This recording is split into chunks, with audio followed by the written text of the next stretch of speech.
Hello बच्चों, welcome back to my channel Aakash nursing academy. तो बच्चों, आज हम बात करेंगे एनएफएल एग्ज़ाम के बारे में, क्योंकि एनएफएल एग्ज़ाम आपको पता है कि कैंसिल हो चुका है। और कैंसिल होने के बाद कई सारे बच्चे ये कर रहे हैं, क्या सर जो पहले बच्चे नहीं दिए थे, एब्सेंट थे, क्या वो बच्चे इस एग्ज़ाम में पार्टिसिपेट हो सकते हैं, या ये जो एग्ज़ाम होगा क्या पुराने मार्क्स इसमें ऐड किए जाएंगे, कि क्या मेरा एग्ज़ाम सेंटर वही रहेगा। इन सारी वीडियो पे हम बात करेंगे। जैसे कि उन लोगों के दिमाग में ये होगा कि मेरा पहला एग्ज़ाम सही हुआ था, दिसंबर के जो एग्ज़ाम हुए थे वो अच्छा हुआ था, ये एग्ज़ाम होगा अच्छा होगा कि नहीं होगा। ये सारी चीज़ पे बात करेंगे, क्योंकि ये वीडियो उन्हीं के बच्चों के लिए मैंने बनाया है जो बच्चे इस एग्ज़ाम से काफ़ी बच्चे इससे अनसर्टिफाइड हैं। तो चलिए हम उनके भी निर्णय क्लियरिटी कर देते हैं, क्योंकि अभी अभी अपडेट आया है कि आपके जो बच्चे का एग्ज़ाम कैंसिल हुआ था उन बच्चों के ईमेल पे कुछ मैसेज आया होगा। अभी आज के समय सुबह मॉर्निंग में या दोपहर को ये मैसेज आया होगा, और उस मैसेज को यदि आप क्लियरिटी नहीं कर पा रहे हैं तो उस मैसेज के बारे में हम बात करेंगे। तो चलिए हम आपको दिखाते हैं कि उस मैसेज में क्या लिखा गया है कंसर्न।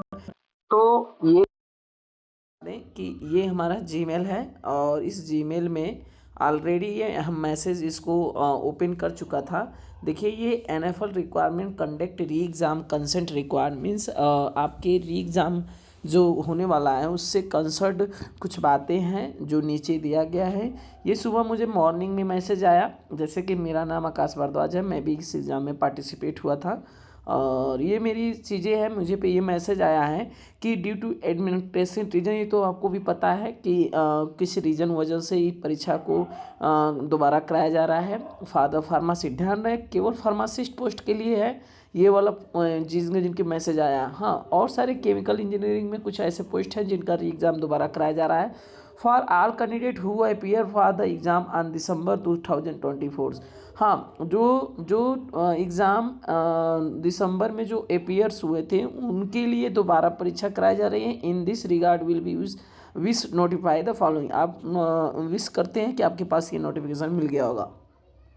देखिए, यहाँ पे पहला चीज़ें क्या लिखा है, ध्यान से सुने बच्चे। जो बच्चे इससे काफ़ी क्लैरिटी नहीं कर पा रहे हैं उनके लिए मैं बताना चाहूँगा। लिखा है कि candidate have A option of either appearing for a fourth coming री एग्ज़ाम आइदर इंडिविजुअल पोस्ट और बोथ abstaining फ्रॉम इट। इसका ये कहने का मतलब ये है कि यदि आप एग्ज़ाम देना चाहते हैं तो आप अपीयर हुइए। यदि आप एग्ज़ाम देना चाहते हैं तो अपीयर हुइए।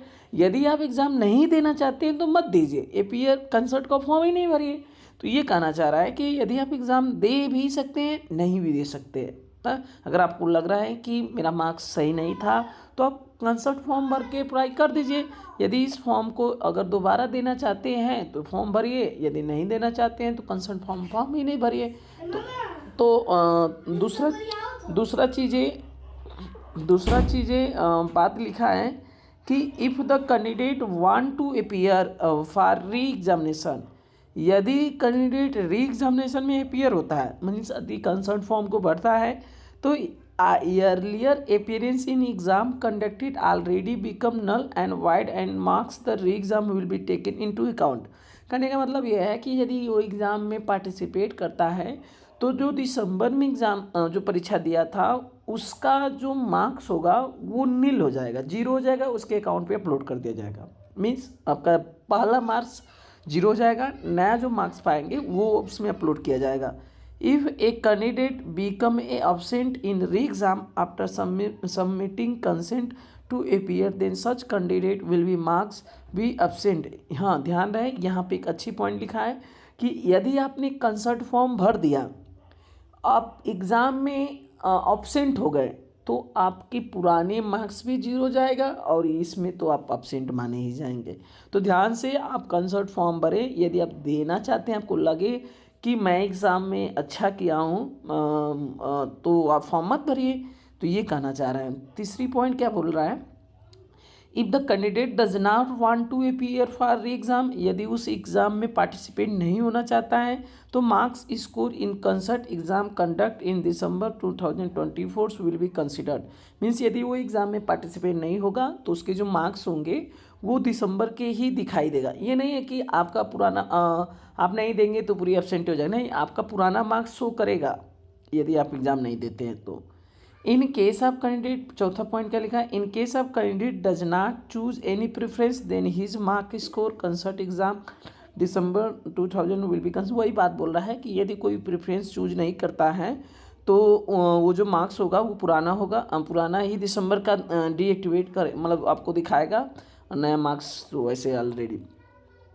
द री exam will be tentative happen, जो री एग्ज़ाम की टाइमिंग डेट टेंटेटिव तय किया गया है वो 9 मार्च को होगा 25 में मीन्स 9 मार्च को आने वाली, 9 मार्च को एग्ज़ाम होने वाली है।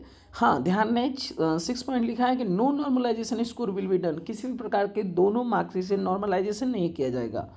द 7वां point, the city of the test centre will be remain same. हाँ, ध्यान रहे जो सिटी थी एग्जाम सेंटर वो सेम रहेगा, एग्जाम सिटी आप चेंज नहीं कर सकते हैं, इसमें कोई बदलाव नहीं किया गया। नॉट परमिटेड, किसी भी प्रकार के सेंटर का इसमें चयनित नहीं किया गया। यदि आप इस कन्फर्म पार्टिसिपेट इन री एग्जाम, हाँ ध्यान रहे आप इस जो आपके पास मैसेज आया होगा इस फॉर्म को तभी भरें जब आप पार्टिसिपेट होना चाहते हैं, यदि पार्टिसिपेट नहीं होना चाहते हैं तो फॉर्म को भरें ही नहीं, इससे टच ही नहीं करें, नहीं तो आपका पुराना मार्क्स भी डीएक्टिवेट कर दिया जाएगा। तो बच्चे आप ये सारी चीज़ें समझ गए होंगे। यदि इससे भी कुछ ज़्यादा इन्फॉर्मेशन जानना है, जो बच्चों के अंदर कुछ मैसेज है उनको लग रहा है कि मेरे बारे में नहीं बताएं सर, तो वो कमेंट बॉक्स में बता सकते हैं ताकि हम नेक्स्ट वीडियो बता सकें ना, उस पर बना सकें और आपको वो चीज़ें मिल सके। तो बच्चे चलते हैं, मिलेंगे नेक्स्ट वीडियो में, और कोई भी अगर आपको लग रहा है तो कमेंट बॉक्स में ज़रूर बताइएगा ताकि हम उसका सुझाव कर सकें। Bye bye.